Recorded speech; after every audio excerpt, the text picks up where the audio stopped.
Agora sim. É, eu não sou muito fã de gravar o áudio com esse microfone, porque esse microfone ele só grava o áudio em mono. É o microfone da interface que eu uso para gravar o som do baixo no computador, enfim. Boa noite, meus amores. Boa noite. Temos pessoas não só me assistindo, como dando correções importantíssimas para eu conseguir gravar essa live. Você vê que, gente, se eu tivesse gravando tudo isso, se não tivesse ninguém assistindo, eu correria o risco de gravar um vídeo inteiro e perderia completamente o áudio. Veja o papel importante que vocês têm na vida desta geminiana que está hoje fazendo uma primeira tentativa de gravar live no YouTube. Como é que vocês estão, minha gente? Como é que vocês chegam? Como está essa terça-feira, esse dia 28 de outubro, essa época que, enfim, tropeça e daqui a pouco a gente já cai no Natal, né? Porque esse mês de outubro, eu não sei por que que ele passou com tanta pressa. Eu não sei como, o que aconteceu com outubro que nem olhou na cara da gente e já passou correndo, né? E daqui a pouco já é novembro. Enfim, bom, temos pessoas assistindo. Já me enrolei aqui tanto, atrasei um pouquinho para começar a live porque estava numa reunião do coletivo de luta pelo fim da escala 6 por 1 aqui em Salvador. E agora vamos começar esta live com o tema passabilidade, o conceito de passabilidade como paradigma para se entender a transfobia estrutural. Agradeço a todas as pessoas que estão aqui assistindo, inclusive por terem salvado o áudio dessa live. E é uma primeira tentativa minha de gravar esse vídeo em formato de live no YouTube. Eu tenho mais facilidade em gravar vídeos no formato de live do que no formato de câmera parada me olhando, porque eu sinto a necessidade de sentir que estou conversando com pessoas quando eu gravo coisas. Eu me comunico muito melhor quando eu sinto que estou conversando com pessoas do que quando estou sozinha na frente da câmera e tendo que imaginar pessoas para para conseguir falar as coisas, né? Esse tema da live de hoje é um tema que me atravessa bastante. Já há muitos anos da minha vida eu penso e reflito sobre isso, sobretudo desde que eu me assumi enquanto uma pessoa trans, né? Eu tenho refletido muito sobre como essa questão da passabilidade tem me atravessado e, sobretudo, hoje em dia que eu tenho 40 anos de idade, né? Para quem não me conhece, me chamo Raíssa Cabral, tenho 40 anos de idade, sou graduada, mestre e doutora em psicologia pela Universidade Federal de Santa Catarina. Sou nascida em Florianópolis, moro atualmente na cidade de Salvador, Bahia. Sou também poeta, sou também baixista, sou também militante comunista em processo de recrutamento pelo Partido Comunista Brasileiro Revolucionário. Sou lésbica, sou uma mulher trans não monogâmica. Além disso, sou geminiana com um ascendente em Aquário e lua em Peixes. Boa noite para quem está entrando. Deixe seu comentário, deixe seu like, manda mensagem aí se você está me assistindo, se você está me escutando bem. É, Enfim, né? Novamente, dizendo o tema do vídeo de hoje, passabilidade enquanto conceito para se compreender. A passabilidade enquanto o conceito de passabilidade enquanto paradigma para se compreender a transfobia estrutural, né? E um pouco do meu interesse assim com esse tema, esse conceito de passabilidade, né? É, para quem não sabe, assim, esse conceito de passabilidade, ele existe para descrever, né, um fenômeno que é quando uma pessoa trans passa como se fosse uma pessoa cisgênera, né? Esse conceito ele existe para quando uma pessoa trans, após passar por uma série de processos de transformação corporal, geralmente, né, após a pessoa passar por uma série de intervenções hormonais, cirúrgicas, cosméticas, de vestimenta e etc., a passabilidade seria esse momento na vida de uma pessoa trans em que a pessoa é lida ou lido como se fosse uma pessoa cis. Percebam que até quando eu falo isso, a pessoa é lida ou lido como se fosse uma pessoa cis, você não pode nem falar que a pessoa é lide como se fosse uma pessoa cis, porque a pessoa necessariamente para ser lide como uma pessoa cis precisa ser lida no masculino ou no feminino, né? Não existe possibilidade de passabilidade cisgênera para uma pessoa não binária. Não existe possibilidade, talvez até exista algumas possibilidades de passabilidade cisgênera para travestis, né? E aqui pensando na identidade travesti como uma identidade que não necessariamente se reconhece enquanto mulher. E eu acho que o conceito de passabilidade, ele é interessante para a gente compreender a transfobia para além do ódio contra pessoas trans, para além da violência explícita que atinge travestis e pessoas trans. O conceito de passabilidade, ele ajuda a gente a pensar não só como pessoas trans somos violentadas, não só como nós morremos, mas a pensar como nós vivemos. O conceito de passabilidade, ele ajuda a entender o tipo de opressão que a gente vive dentro dessa sociedade cisnormativa, dentro dessa sociedade transfóbica. Porque basicamente a passabilidade, e aí eu acho bem importante a gente entender passabilidade para além de uma questão individual, para além de uma questão de escolhas individuais de uma travesti ou de uma pessoa trans, né, para além de você escolher ser passável ou não ser passável, para além de um desejo individual de você querer ser ou não querer ser passável, né? E aqui essa análise crítica sobre a passabilidade, ela não implica um julgamento sobre quem deseja ser passável ou quem não deseja. É sobre entender que a passabilidade, ela é uma imposição social sobre toda travesti, sobre toda pessoa trans. Ela é o paradigma de expectativas que é colocado sobre todo o corpo transvestigênero, que é a expectativa que lê pessoas trans e travestis como cópias imperfeitas da cisgeneridade. Porque é nesse lugar que a cisgeneridade nos posiciona socialmente, né?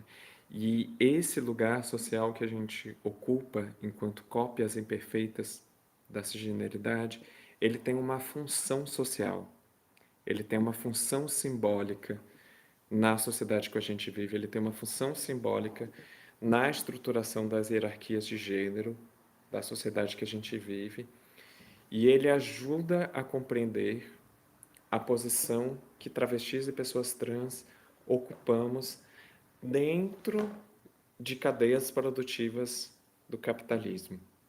E vou chegar um pouco nisso ao longo desse vídeo, tá certo? Vocês podem comentar, podem mandar perguntas, né? Tudo que vocês comentarem e mandarem perguntas ajuda a organizar esse processo do raciocínio e da live. E pensar nesse conceito de passabilidade, o conceito de passabilidade cisgênera, né? faz a gente pensar sobre o próprio conceito de cisgeneridade, sobre o conceito de cisnormatividade, que é um conceito que eu... Cisnormatividade é um conceito que eu gosto muito mais do que o conceito de transfobia, para pensar as opressões estruturais que travestis e pessoas trans vivemos. E, e eu acho ele muito mais certeiro porque ele nomeia algo que não é simplesmente sobre o ódio, sobre a aversão, mas sobre qual corpo ocupa o lugar de norma na sociedade que a gente vive.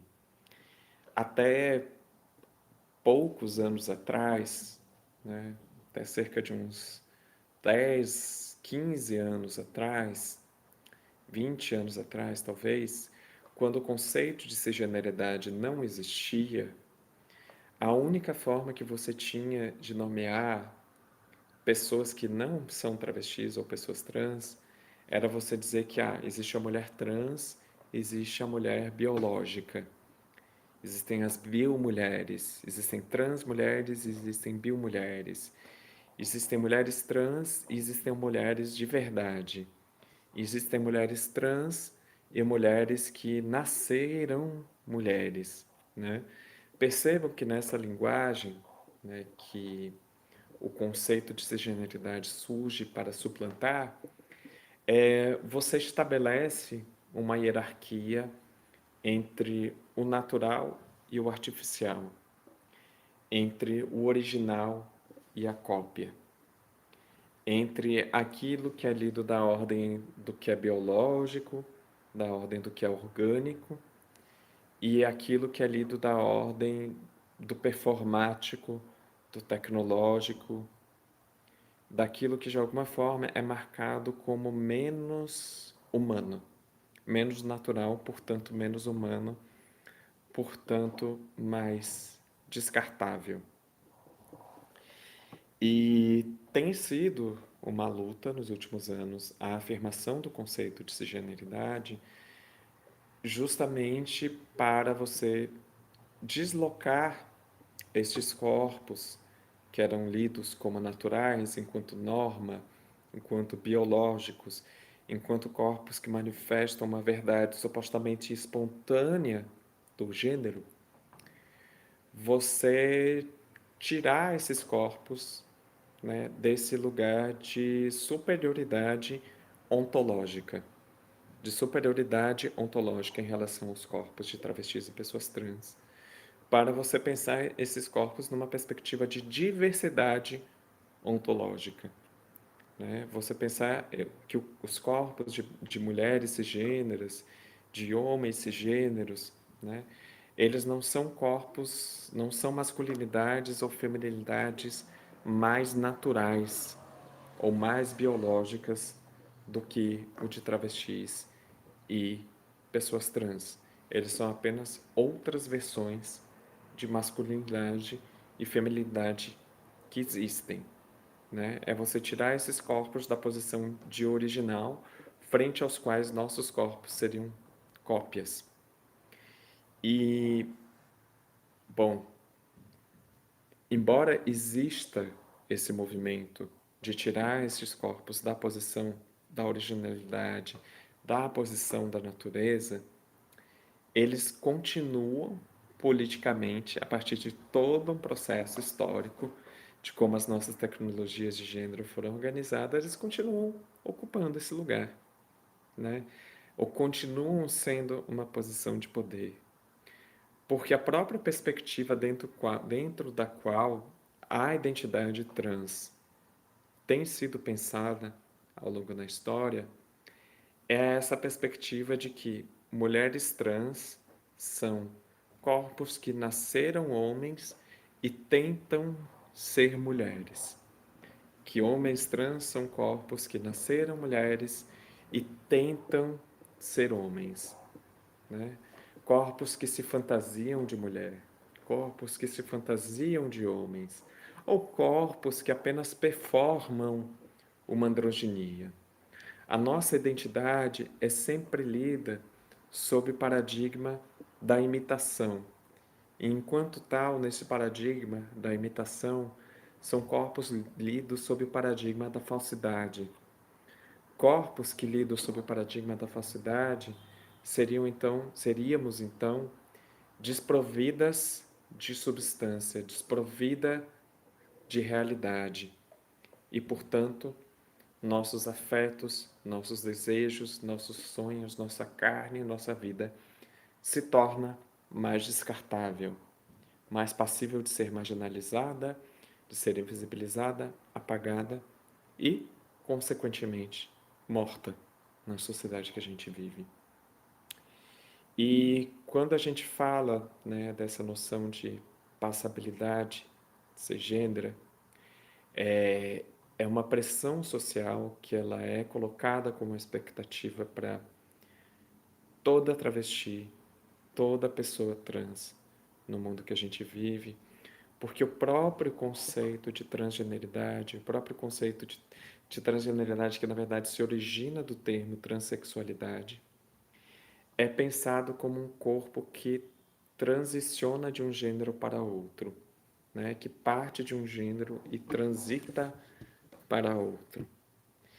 E esse processo de transição, ele implica que este corpo, ele para realizar-se, ele precisa ser transmutado através de tecnologias ortopédicas, cirúrgicas, cosméticas. Ele precisa ser transmutado numa cópia que seja indistinguível de uma mulher cisgênera ou de um homem cisgênero. Né? Se eu sou uma mulher trans, é esperado que quanto mais o tempo passe, quanto mais eu envelheça, que o meu corpo se torne cada vez mais parecido com o corpo de uma mulher cisgênera. Um homem trans, é esperado dele que quanto mais o tempo passe, mais o corpo dele se torne parecido com o de um homem cisgênero. E quando os nossos corpos não operam nessa linearidade cronológica que nos direciona em direção à cisgeneridade, nós somos lidas na perspectiva do erro, na perspectiva do fracasso, na perspectiva do ruído, na perspectiva de alguém que na verdade está enganando. E isso é ainda mais pesado quanto mais a gente envelhece, né? Porque o processo de envelhecimento ele também traz marcas corporais que tendem a ser generificadas. Se torna ainda mais pesado, por exemplo, quando a gente ganha peso, né? Quando qualquer coisa que acontece no nosso corpo que rompe, né? E o que está nesse paradigma da passabilidade é que pessoas trans, elas não são corpos, não somos corpos que podemos existir na sociedade enquanto pessoas trans. Nossos corpos, eles sempre precisam estar em vias de desaparecer enquanto transgeneridade. A transgeneridade é sempre vista, nessa perspectiva, como algo a desaparecer. E desaparecer de duas formas, de três formas, na verdade. Seja pela marginalização social, seja pelo extermínio físico, ou seja pela passabilidade cisgênera. Porque o objetivo desse processo micropolítico é que o seu corpo se torne indistinguível da cisgeneridade e, dessa forma, a sua transgeneridade desapareça. E isso marca, né, muito da forma como travestis e pessoas trans vivemos nesse processo de pressão constante para passarmos, para passarmos como se fôssemos cis. E eu acho interessante esse termo passar, porque ele remete ao processo de passar ou reprovar de ano no colégio. É como se o tempo inteiro nossos corpos estivessem à prova, como se o tempo inteiro nós estivéssemos sendo testadas, testados, testades pela cisgeneridade. A sensação que a gente tem, inclusive tinha um teste utilizado por psiquiatras, se não me engano, na Espanha, que se chamava teste da vida real, que é uma série de perguntas que os psiquiatras faziam para averiguar se a identidade daquela pessoa trans era verdadeira, testando a forma como aquela pessoa performa o seu gênero na sua vida, né? Então você precisa performar o seu gênero para provar para a sociedade que você é mais mulher do que uma mulher cisgênero. E geralmente esses testes de passabilidade, esse teste velado de passabilidade que existe na sociedade que a gente vive, e são testes velados que eles nem sempre são verbalizados, as pessoas que nos testam não necessariamente admitem que o estão fazendo, mas o fazem de forma velada, através do seu olhar, através do seu juízo silencioso. São testes que a gente precisa sempre performar mais feminilidade ou mais masculinidade do que uma pessoa cisgênera precisaria performar. É o que muitas travestis e mulheres trans mais velhas do que eu sempre me falaram, né? A expectativa de feminilidade para uma travesti e uma mulher trans é uma feminilidade dos anos 50, né? Você precisa performar uma caricatura de feminilidade que é muito mais rígida do que aquela que é esperada de mulheres cisgêneras. E se você não performa essa feminilidade mais rígida, essa identidade ela é tirada de você, né? Então, por exemplo, se você é uma travesti, uma mulher trans, e você tem desejo de usar uma bermuda, uma calça jeans, uma camiseta larga, isso pode ser usado socialmente como algo que legitima as pessoas te tratarem no masculino. Isso legitima o processo das pessoas negarem o seu gênero. Se você não faz uma terapia ortopédica para corrigir a sua voz, para que você tenha uma voz constantemente em timbres afinados, isso é usado para desprover você do direito à sua identidade. E mesmo que isso não se legitime necessariamente em formas jurídicas, embora isso às vezes aconteça também, ou no processo de acesso a tratamentos hormonais, a tratamentos cirúrgicos, etc., isso acontece veladamente na sociedade que a gente vive. Se você não passa por todo um processo de já vou entrar na sua pergunta, Léo, né? Léo mandou uma pergunta se a gente pode. Deixa eu ver se eu consigo mostrar, não sei como é que faz isso, mas enfim. Mandou uma pergunta se a gente pode pensar a identidade como algo relacional. Sim, sim. Identidade ela é relacional, né? Identidade ela diz sobre como a gente se enxerga dentro de uma coletividade, como a gente se reconhece e se identifica dentro das coletividades que a gente vive. Ah, massa, mostra automático na tela. Massa, massa. É como a gente se reconhece na sociedade que a gente vive, né? Então, eu, Raíssa, me entendo enquanto uma mulher, me entendo enquanto mulher, enquanto travesti, enquanto mulher trans, porque é esse eu que faz sentido dentro de um nós que eu me reconheço, né? Eu, Raíssa, me reconheço dentro de um nós mulheres, tá certo? Eu, Raíssa, me reconheço dentro de um nós travesti. Primeira pessoa, singular, me reconheço dentro deste grupo primeira pessoa do plural, né? Nesse sentido, é relacional. Porém, a identidade, ela não é relacional numa perspectiva fechada que o olhar do outro define completamente quem eu sou. Apenas a forma como o outro me vê não é suficiente para definir a minha identidade. Porque eu vejo muita gente usando essa perspectiva da identidade relacional para deslegitimar travestis e pessoas trans, no sentido de que essa sociedade não te lê de uma determinada forma, então a sua sociedade não, a sua identidade não é legítima. E eu acho essa perspectiva bastante problemática, porque essa forma como os olhares se constroem na sociedade que a gente vive, ela é extremamente complexa. Ela é extremamente atravessada por todo tipo de projeção, por todo tipo de coisa. E, enfim, não funciona muito dessa forma. Não acho que dá conta da gente compreender, né?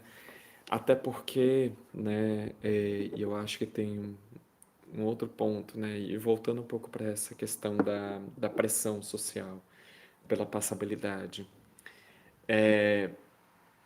Uma mulher cisgênera tem a possibilidade de performar certos gestos, certos padrões de comportamento considerados masculinos, considerados, lidos muitas vezes sob o código da sapatonice,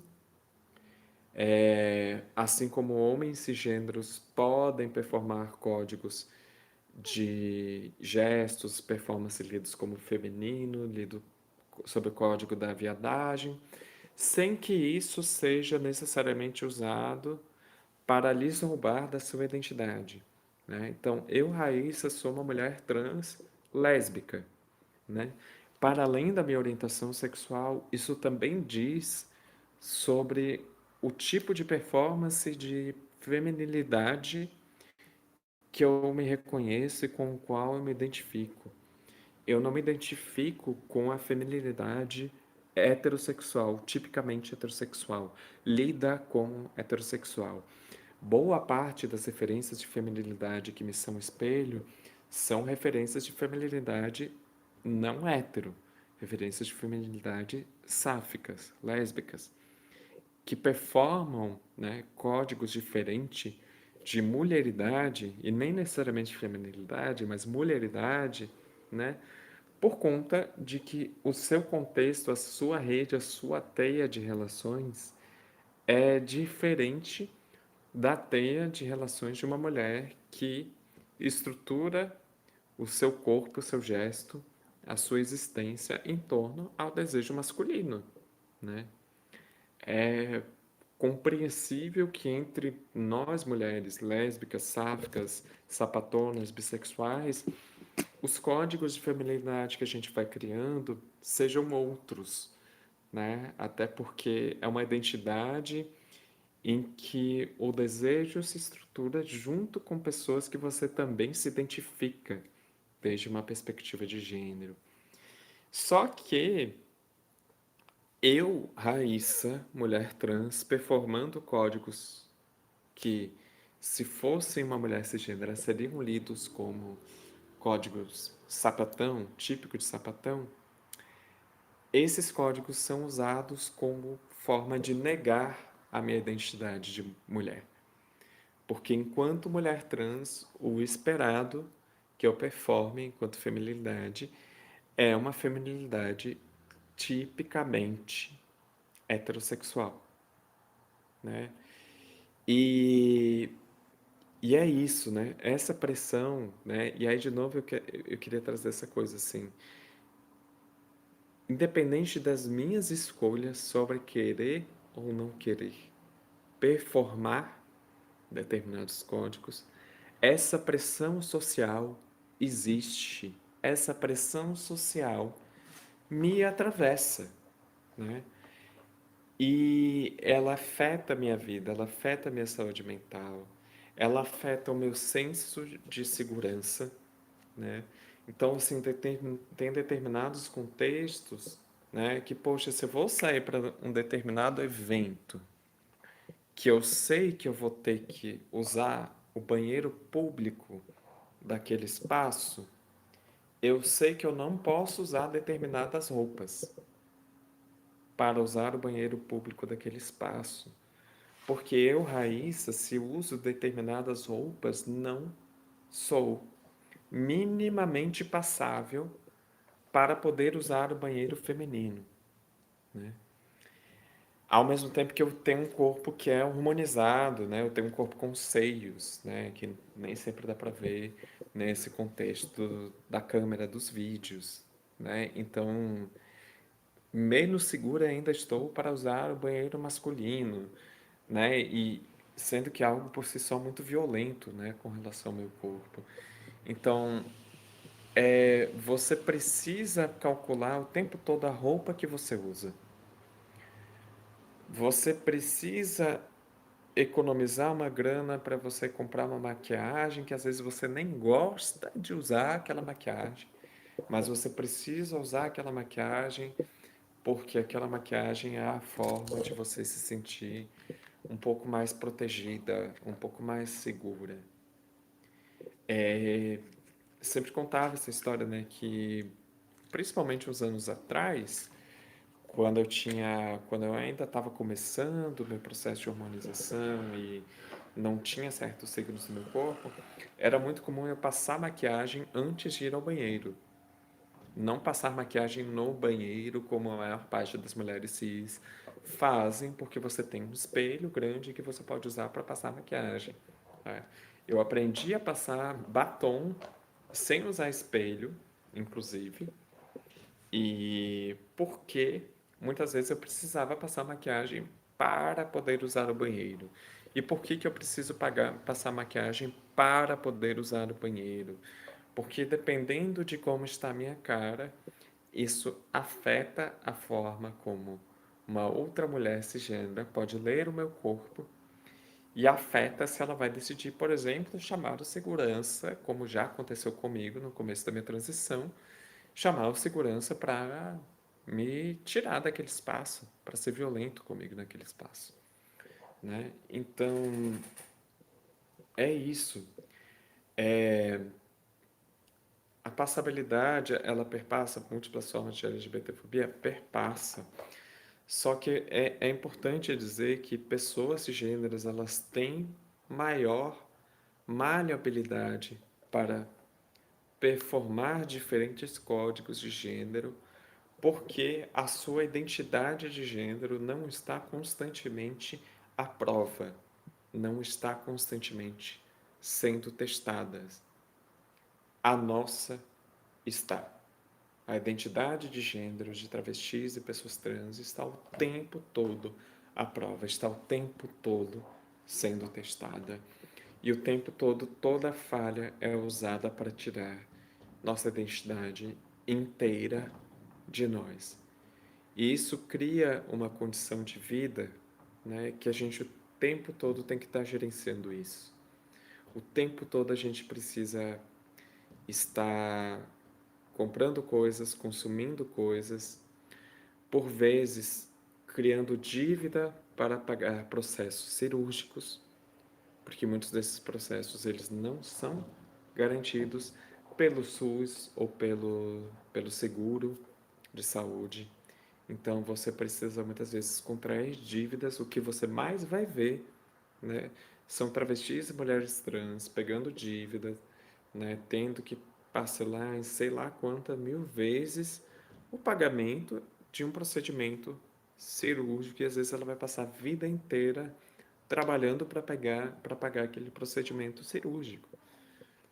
E isso diz também sobre a condição econômica, né? Porque esses procedimentos tecnológicos, essa expectativa de ultraperformatividade de gênero que é imposta sobre nós, isso é uma imposição social, isso não é uma escolha, isso também faz parte da fragilidade econômica da nossa comunidade. Isso faz parte do que submete travestis e pessoas trans há empregos e trabalhos precários, né? Há todo tipo de exploração profissional, inclusive no contexto do trabalho sexual, sobretudo travestis e mulheres trans, sobretudo travestis e mulheres trans negras, indígenas, não brancas. Essa precarização profissional, ela é muitas vezes efeito também desse processo de endividamento para dar conta dessa demanda de passabilidade, né? Porque essa demanda de passabilidade, ela produz vulnerabilidade financeira. Você precisa consumir produtos específicos para você ter um mínimo de segurança ontológica na sociedade que a gente vive, né? Para você ser confundida o menos possível, você ser o mais possível confundida com uma mulher cisgênera. Sim, sim. Trivia fez o comentário, né? É, não são permitidos as ex a viver como pessoas cis para passarem como pessoas cis. É possível dizer que a busca pela passabilidade é um ciclo sem fim? Costuma ser um ciclo sem fim, né? Eu acho que assim, quando você vê assim, talvez assim, mulheres trans que são ricas, milionárias, né? E aí você vê também o recorte de classe, né? Que é indispensável para a gente pensar essa questão, né? É, mulheres trans, homens trans, né? Que são herdeiros, né? Que têm dinheiro quase inesgotável porque são donos, né? São herdeiros de proprietários dos meios de produção, talvez são os que mais conseguem ter acesso a procedimentos cirúrgicos que lhe oferecem uma segurança ontológica quase indistinguível de uma pessoa cisgênera, né? Para essas pessoas que são ricas, milionárias, você tem algumas possibilidades assim que são muito perto da passabilidade, assim. Para a classe trabalhadora, né, para quem não nasceu com a posse dos grandes meios de produção, o processo é muito outro. O processo é muito outro. Você conseguir passabilidade, você buscar essa passabilidade, sendo da classe trabalhadora, você precisa se submeter a muita merda, geralmente, para dar conta disso, né? A não ser quem consegue fazer as coisas assim com muita gana, muita luta pelo SUS, né? E você tem esse processo que está em disputa, né? Uma questão que também foi muito importante a gente reconhecer nos últimos anos foi a desburocratização do processo de retificação de nome civil, né? E isso foi uma mudança muito importante porque antigamente a mudança de nome no registro civil era praticamente condicionada à cirurgia, a você ter passado pela cirurgia de redesignação. E hoje em dia você não precisa, em tese, passar por esse processo para retificar o nome nos seus documentos. A questão é que, para a grande maioria das pessoas trans, a passabilidade, ela é uma faca de dois legumes, porque quanto mais passável você se torna, você reduz o risco de sofrer certas violências na rua. Ao mesmo tempo, aumenta o risco de sofrer violências ainda piores quando você é descoberta. Então, assim, é importante reconhecer isso, né? Que muitas vezes eu, por exemplo, Raíssa, que eu sou uma pessoa que eu tenho uma passibilidade que eu considero bem meio termo, assim, depende do dia, depende da roupa que eu tô, eu passo.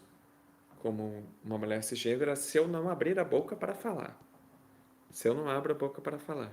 Inclusive, assim, né? Bruxismo, vários problemas de saúde, a ansiedade, né? Dificuldade de fala, muita questão de ansiedade, por exemplo, quando eu preciso fazer uma fala pública, embora eu goste de falar em público, né? Mas, por exemplo, quando eu vou participar de um ato de rua e vou puxar uma palavra de ordem, muitas questões que atravessam por conta dessa questão da voz, né? E aí é importante a gente entender que muitas vezes aquilo que é chamado de disforia disforia é um sofrimento real, gente. Mas disforia não é fruto de um processo interno da nossa cabeça. A gente vive relações disfóricas com o nosso corpo porque existe uma violência de um olhar externo. Mas a disforia, ela é uma experiência real, tá? É um sofrimento real que existe. Eu tenho problemas com esse papo de que tipo, a gente não pode falar de disforia porque a disforia é um sofrimento, é um termo psiquiátrico e patologizando isso aqui. A disforia ela não é condição para definir a nossa identidade, né? A gente não precisa. E disforia não tem nada a ver, gente, necessariamente. Pode até ter a ver com isso, mas não é necessariamente você odiar o seu corpo. Uma pessoa que tem uma crise de disforia, ela não necessariamente odeia o próprio corpo. A disforia tem a ver com o conflito do seu corpo num processo de tensão com o olhar da sociedade que a gente vive, tá certo? Porque se você está num contexto seguro, se você está num contexto saudável, se você está num contexto em que você sente que a sua identidade ela é bem recebida, é acolhida e é legitimada, milagrosamente você não sente tanta disforia, ou você quase não sente disforia quando você está num contexto seguro. Agora, quando você está com uma pessoa que está lhe tratando no masculino, mulher trans no caso, né? Que está lhe tratando pelo pronome errado, que ele chama pelo nome morto, de repente você sente que a culpa é sua, você sente que você não performou. Nossa, porque eu não afinei a minha voz, é porque eu estou usando essa roupa, é porque começa a vir esse monte de coisas que são vozes do olhar externo sobre o seu corpo, né? Vem um processo de autovigilância muito forte sobre você, porque a gente está falando sobre uma imposição social. Voltando ao assunto que eu estava falando, eu sou uma mulher trans que eu tenho uma passabilidade bem meio termo, né? Se eu não abro a boca, dependendo de como eu estou vestida, passo enquanto uma mulher cisgênera. Eu sou indistinguivelmente lida quase 100% como uma pessoa gênero dissidente na sociedade que a gente vive, né? Eu sou lida como travesti, quase sempre, tá? No máximo, do máximo, do máximo, do máximo, se você lida como viado, assim. Em contextos, assim, que eu tô muito, sei lá, entende?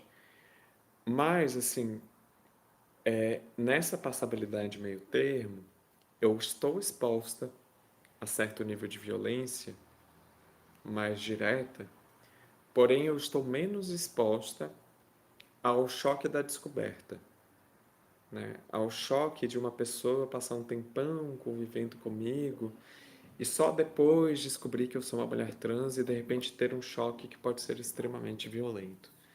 E aí você tem muitas travestis e mulheres trans que vivem esse choque de forma muito mais brutal, porque a pessoa é muito passável, só que quando surge a descoberta, a violência ela é muito pior. Porque pensa o seguinte, você tem um homem cis, hétero, que começa a sentir atração por uma mulher trans sem saber que ela é uma mulher trans. E de repente descobre, de repente ele se vê num conflito com a própria sexualidade, porque na sociedade que a gente vive, quem gosta de mulher trans e travesti é viado. Na sociedade que a gente vive, né? esse choque, né, que coloca o desejo dele em confronto com ele mesmo, é muito mais violento nessa situação do que quando já se depara com a contradição colocada na cara, né? Então, assim, mesmo que a pessoa tenha uma performance super bonequinha, super lida como uma mulher cis, o risco da descoberta, ele sempre existe. E ele sempre é muito alto. E é um preço muito alto. E um outro ponto, assim, encaminhando também para fechar o vídeo daqui a pouco, podem ir mandando perguntas, né, e comentários. Se alguma coisa vocês não entenderam, pergunta que eu comento aqui, é que essa posição que a gente vive de cópias imperfeitas, ela também descreve como pessoas cisgêneras sistematicamente se relacionam conosco. A forma como pessoas cisgêneras sistematicamente nos infantilizam é descrita por essa questão da passabilidade. Pessoas cisgêneras, independente da idade, tendem a infantilizar travestis e mulheres trans mesmo quando somos mais velhas. Tendemos a ser infantilizadas. E tendemos a ser infantilizadas porque pessoas cis têm a necessidade destas cópias imperfeitas. Elas têm a necessidade de se ver como o espelho em que estas pessoas, em que nós devemos nos mirar. Né? É uma necessidade narcísica da cisgeneridade que você tenha mulheres que querem se espelhar nelas para serem mulheres, né? De você ter homens que querem se espelhar neles para serem homens, né? Isso é uma estrutura hierárquica, isso é uma estrutura de poder. Por isso que muito recorrentemente, né, você vê mulheres cis agindo com um tom infantilizante, com um tom de condescendência, né, os elogios condescendentes em relação a travestis e mulheres trans, essa coisa de chamar a gente de maravilhosa, dessa forma super forçada o tempo todo, né? E é um elogio condescendente que ele sempre tem esse tom de submissão, né? De querer nos colocar, se colocar na posição de quem está nos concedendo algo, de quem está nos concedendo o direito à nossa identidade, né? A cisgeneridade ela precisa se sentir o portal proprietário da verdade sobre o seu gênero, né? Ela precisa sentir que ela autoriza ou desautoriza quem pode fazer parte do seu gênero, quem pode ou não pode fazer parte da sua identidade. E é nisso que a cisgeneridade se define enquanto uma estrutura de poder colonial sobre o nosso corpo, né? Esse corpo metrópole, esse corpo que se vê como referência da natureza, como referência do universal, em torno ao qual nós, corpus colônia, devemos nos espelhar e tentar copiar, mas constantemente falhando, constantemente imperfeitas, constantemente desumanizadas dentro desse processo de tentar emular o corpo metrópole, a colônia, a cisgeneridade. Então, é frente a tudo isso, né, que o conceito de passabilidade carrega, né? Essas pessoas são mulheres de verdade, nós somos tentativas de ser mulheres. Eles são homens de verdade, os homens trans são tentativas de ser homens trans.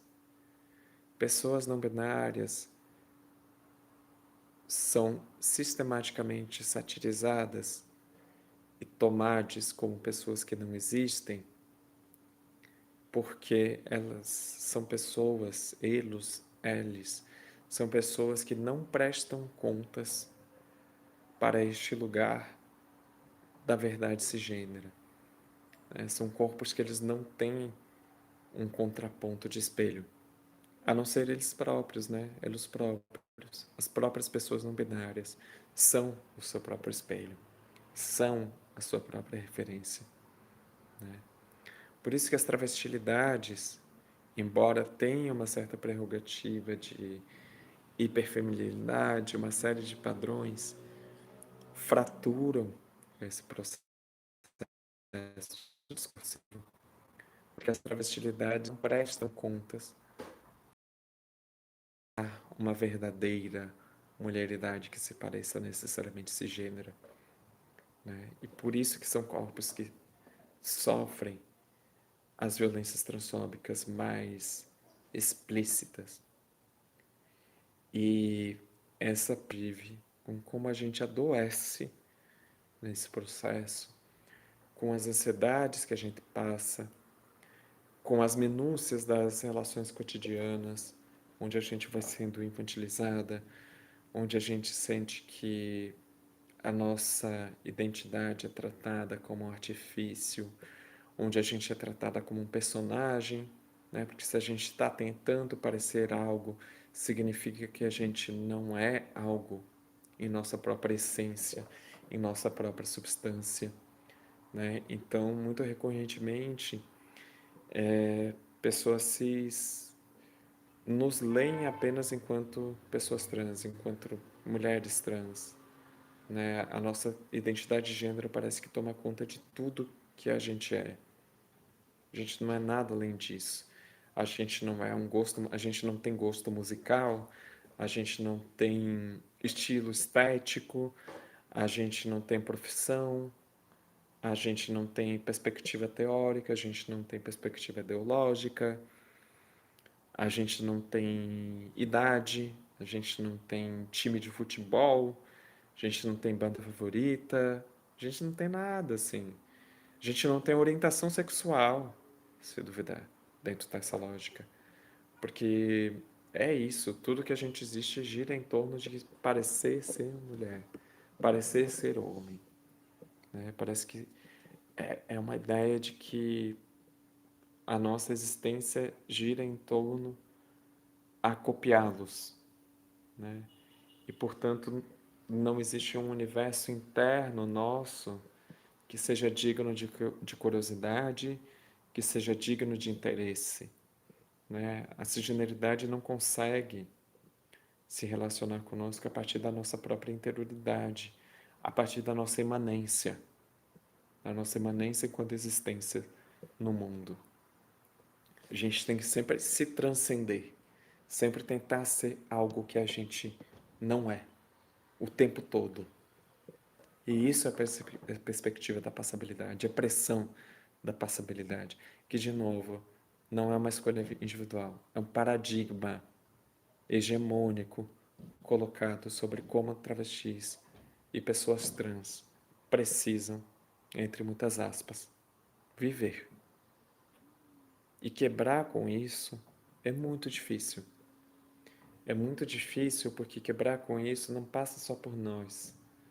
Passa também pela cisgeneridade transformar a forma como se percebe, como se enxerga em relação conosco, né? Eu sempre pergunto, né, quantas mulheres cis se espelham em mulheres trans, se permitem espelhar-se em travestis e mulheres trans.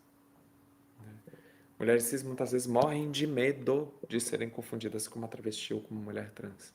Muitas têm esse medo, né? Imagino que os homens cis também devam ter o medo de ser confundido, talvez um medo, não sei se tão presente, porque a masculinidade, enfim, passa por outro tipo de pressão e cobrança, né? Mas medo de serem confundidos com homens trans, mas é muito presente a gente ouvir, né, de mulheres cis que se ofendem quando são confundidas com uma travesti, com uma mulher trans, né? Quantas delas, assim, se espelham em quem nós somos e naquilo que nós fazemos como referência para a construção das suas identidades? Quando o esperado é sempre o contrário, que a gente se espelhe na cisgeneridade. E aí, também junto a isso, né, é muito importante que exista também esse exercício de nós, pessoas trans, travestis, mulheres trans, homens trans, pessoas não binárias, nos espelharmos entre nós, né, nos termos como espelho na nossa vida. Porque se a gente não tiver isso, a gente adoece. A gente adoece muito. Nesse processo de tentar o tempo inteiro correr em direção a essa generalidade.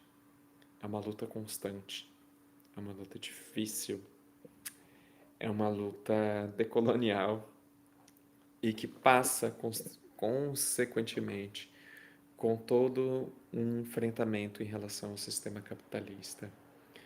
É uma luta que passa diretamente por todos esses processos sobre o que é exigido de nós para acessarmos hormonização, do que é exigido de nós para acessarmos tratamentos cirúrgicos.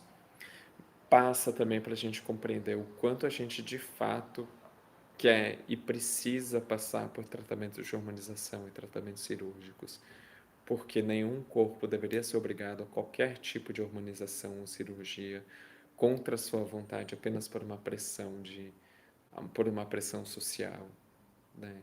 E aí você vê que, cara, assim, 40 anos de idade, assim, há muitos anos,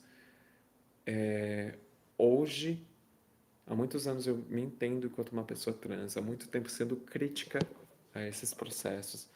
Mas de vez em quando eu me vejo pensando, poxa, às vezes eu tô cansada disso. Às vezes eu queria me sentir um pouco mais segura. Às vezes eu queria passar por alguns processos para me sentir um pouco mais segura comigo mesma, né? E é legítimo que a gente tenha acesso a esses procedimentos para ter segurança. Mas isso não deveria ser uma imposição, isso precisa deixar de ser uma imposição para que a gente não faça nada com o nosso corpo que a gente não queira fazer com o nosso corpo. É importante também que a gente possa existir nas nossas possibilidades múltiplas de sermos mulheres também. Pensando aqui bem travestis, mulheres trans nessa história, nossas possibilidades múltiplas de sermos femininas, né? Ter espaço para a gente poder performar a masculinidade sem isso ser uma grande crise na nossa identidade. Tem um monte de mulheres cis que performam masculinidade, né, que se espelham em comportamentos lidos como masculinos também. A masculinidade também é parte da mulheridade cisgênera, né? Também faz parte, e é saudável que seja. É saudável que elas possam experimentar isso. Seria saudável que a gente pudesse experimentar isso também, né? A gente precisar o tempo inteiro estar cortando partes da nossa expressão no mundo para caber dentro de um padrão imposto é muito violento. Para a gente poder ser sapatão, para os homens trans poderem ser viados, para as pessoas não binárias poderem ser quem são, simplesmente poderem existir. É isso, minha gente. Este é o final da live. Este é o final da live. Agradeço a todas as pessoas que assistiram, que ficaram comigo até aqui. Mandem comentários, deixem o seu boa noite aí. Façam perguntas se tiverem perguntas, que ainda tem um tempinho para responder alguma coisa. É,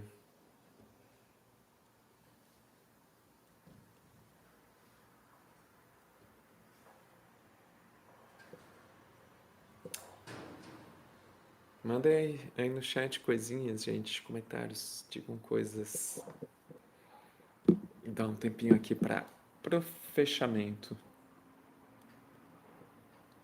Para também lembrar se eu não esqueci de falar alguma coisa também, né? Porque essa foi minha primeira live, gente. Boto fé, boto fé. A ideia é deixar reflexões mesmo. Deixar reflexões.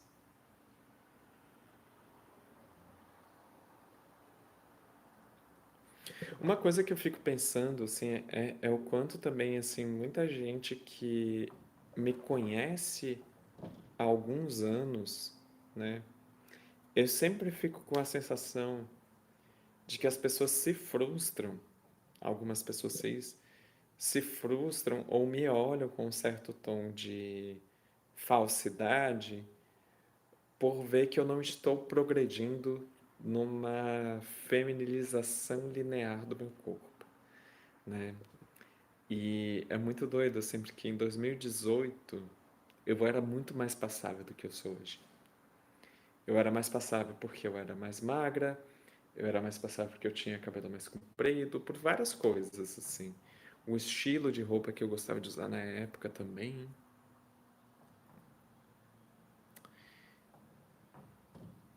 Eu acho que, sei lá, sabe, eu fico pensando sobre isso, assim, né? Sobre, teve também o processo da pandemia que desestabilizou muita coisa. E aí eu vejo que, poxa, o tempo todo fica uma sensação como se eu tivesse retrocedido, sabe? Por bancar certas coisas esteticamente na minha pessoa, da minha vida hoje, assim. E muita gente, por exemplo, né, muita gente cis, principalmente, algumas pessoas trans também, vêm conversar comigo como se eu estivesse no começo da transição, né? Como se eu estivesse começando a transicionar agora, sendo que eu tô transicionando desde 2014, quase 12 anos, né? Enfim. É isso, minha gente. Obrigada, Trívia, Léo, Lorena. Tô vendo aqui as pessoas que comentaram no chat. Tem outras pessoas que estão assistindo que eu não sei quem são. Agradeço a todo mundo que assistiu. Como sempre, estou disponível para comentários no Instagram, né? Quero fazer mais lives, gente. Quero fazer mais lives. Me sigam, gente. Isso é um ponto importante. Se inscrevam no canal. Se inscrevam no canal Resenhas da Rai. Vocês que estão assistindo, se inscrevam no canal.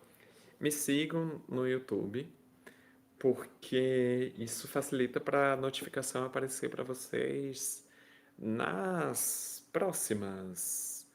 Eu tenho outros vídeos gravados aqui no canal Resenha da Rai, mas eu acho que esse formato de live ele flui melhor, de uma forma geral.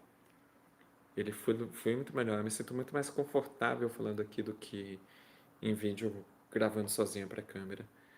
E metam um dedão no botão de like da live. Metam um dedão de vocês. Sim, por favor. Saudades. Dedos. Enfim, inclusive. E vou ver se eu tento tirar uns cortes dessa live para postar no Instagram, enfim. Live vai ficar salva também, se quiserem compartilhar com alguém, enfim. É isso, gente. Terçou, terçou. Ô, Lírio, chegou agora. Massa, vê depois do começo. Essa live do começo dela, acho que tem uns 10 minutos que sou eu falando no mudo. E aí, uns 10 minutos depois, eu comecei a dar uma enrolada, enfim. Mas tu pode ir pulando umas partes, assim, daqui a pouco vai. Depois chegar no momento que eu engato a conversa e aí dá pra ver direitinho. Que bom que tu apareceu. Feliz de te ver. Ah, tu pegou os últimos 10 minutos, pegou bastante coisa. Pegou bastante coisa já também. Mas tem mais coisa que eu fui falando antes, assim. Tercei, camarada! Sim, sim. Beijos, Sapa Trava Comunistas para vocês. E obrigada por acompanhar mais uma resenha da RAI. Até Marx. A gente se vê, bem.